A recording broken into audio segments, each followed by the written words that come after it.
पाए ऐसे योगिक जोगिंग सूर्य नमस्कार। और सूर्य नमस्कार ऐसे 25-50 बार करना। अब एक बेटी ओबेसिटी वाले अभ्यास करो। खड़े होके तो तिर्यक ताड़ासन, त्रिकोणासन, कोणासन, पादहस्तासन, सूर्य नमस्कार ये तो हमने कर दिए। बैठ के सतकोणासन, चक्की आसन। दूसरी बिटिया मकरासन, भुजंगासन, सर्वासन, धनुरासन, मर्कटासन। एक साथ योग के 5 तरह के प्रोटोकॉल। एडवांस योग करो बेटियों, मेरे दाहिनी ओर तो कर रही हैं। एडवांस योग। और उसके जो पीछे बेटियां हैं वो करो। शीर्षासन, सर्वांगासन, हलासन, चक्रासन, पुष्पवत्तानासन, भूनमनासन, हनुमानासन, वृश्चिकासन। Yoga for students, yoga for you.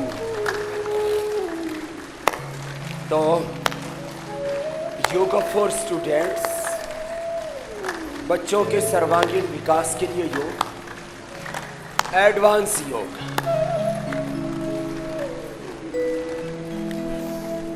मेरुदंड,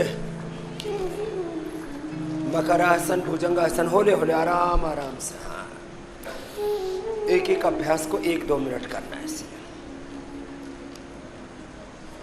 yoga for obesity. खड़े होके तिर्यक ताड़ासन, त्रिकोणासन, कोणासन, पादहस्तासन। बैठ करके स्थित कोणासन, चक्की आसन, पश्चिमोत्तानासन। उल्टे लेट के भुजंगासन, सर्वासन। सीधे लेट के अर्धरासन, पादहस्तासन, चक्रासन। ऐसे। और जो मैं कर रहा हूं ये तो integrated yoga practice for all वाला कार्यक्रम है। एक बार तो एड़ी से लेकर के चोटी तक ऐसे पसीना छूना चाहिए। पसीना नहीं टपकाओगे तो खुद ही टपक जाओगे, अटक जाओगे, बीच भंवर में भटक जाओगे ना मेरे भैया। इसलिए ले राम का नाम, कर अपना काम। नाम भी और काम भी। ये हम छोटे बच्चे थे तब से हमने सुना, ले राम का नाम, कर भाई अपना काम। तो राम का नाम लो। राम का नाम परम सुखदायी है। नाम भी जपो, अपना काम भी करो। तो yoga for obesity and flexibility का पैकेज बाईं तरफ चल रहा है। Yoga for spinal cord and structural balance दाईं ओर मेरे साथ बिटियां कर रही हैं। एडवांस योग हमारी सन्यासिनी बेटियां कर रही हैं। शीर्षासन, सर्वांगासन करना था ये तुमको, हाँ करो। शीर्षासन, सर्वांगासन, हलासन, चक्रासन, पश्चिमोत्तानासन। फिर आगे तो हनुमान आसन, वृश्चिकासन, डिंबासन, टिटभासन, मयूरासन। ये क्रम चल पड़ेगा सहजता के साथ। और शेष मेरे साथ साथ जितना कर सके पूरा करना। योग योग यजन भजन कीर्तन के साथ एक अनुष्ठान की तरह करना सीखें। और योग करते समय पूरी एकाग्रता, प्रसन्नता, सहजता, अंतर्मुखता। योग तो योग निष्ठ होकर ही करना पड़ेगा ना। योग निष्ठ होके, आत्मनिष्ठ, गुरुनिष्ठ होके, ब्रह्मनिष्ठ होके, रामनिष्ठ होके, कृष्णनिष्ठ होके, हनुमतनिष्ठ होके, शिवनिष्ठ होके, स्वयं शिव होके। शिवो भूत्वा शिवं ब्रह्मैव भवति यो एवं वेद स एवं भवति। सब कुछ होने की बात है। योग करते करते योग हमें घटित, योगमय जीवन हो जाए, वेदमय जीवन हो जाए, सनातनमय जीवन हो जाए।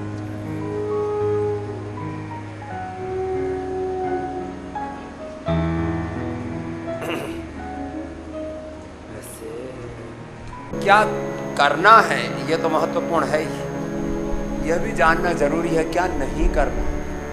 कई बार ऐसा लगता है हमने ये सोच लिया, ये देख लिया, ये सुन लिया, ये खा पी लिया, इसमें क्या, ये तो सात्विक आहार है। अब जोड़ों के दर्द वाला दही, छाछ, नींबू, अचार, टमाटर, किसी भी तरह की कोई खट्टी चीज़, भारी चीज़ खा लेगा तो कभी ठीक नहीं हो सकता। तो वात रोगों में जैसे खटाई और जो भी वात वर्धक द्रव्य है, कफ रोगों में जैसे चिकनाई और जो भी ठंडाई, जो भी कफवर्धक द्रव्य है, पित्त रोगों में जो उत्तेजक आहार है। अब शुगर की, डायबिटीज की बीमारी है, अब जितने भी आम से लेकर के, खजूर से लेकर के सारे फल तो अत्यंत पुष्टिदायक हैं, लेकिन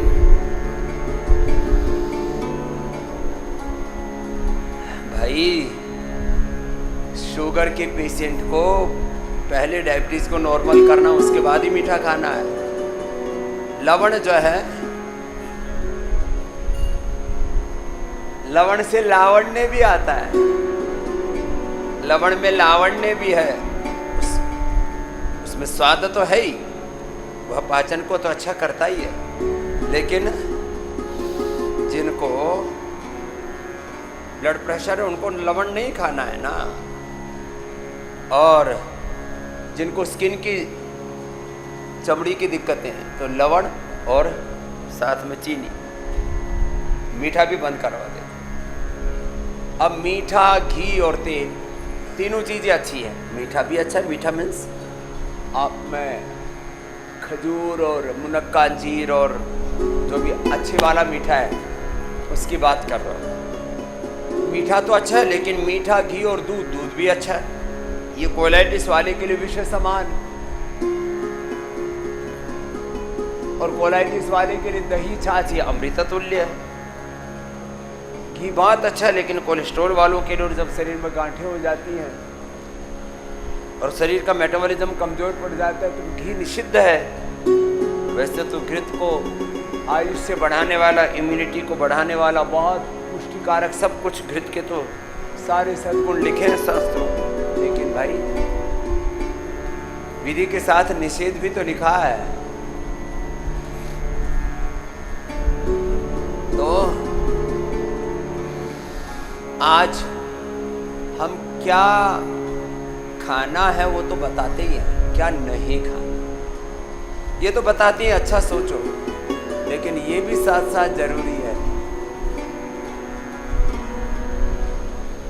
क्या नहीं सोचो, क्या नहीं देखो, क्या नहीं सुनो, क्या नहीं खाओ पियो, क्या नहीं करो।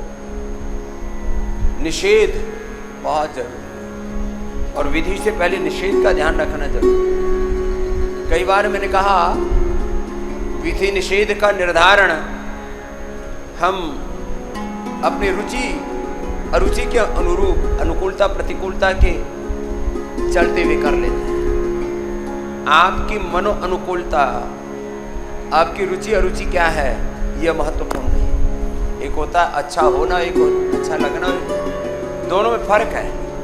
अच्छे लगने में, अच्छे होने में, कई चीज़ें आपको बहुत अच्छी लगती है, लेकिन वो जरूरी नहीं कि सब आपके लिए अच्छी हो। इसलिए आज इस संदर्भ में विस्तार से बात करेंगे।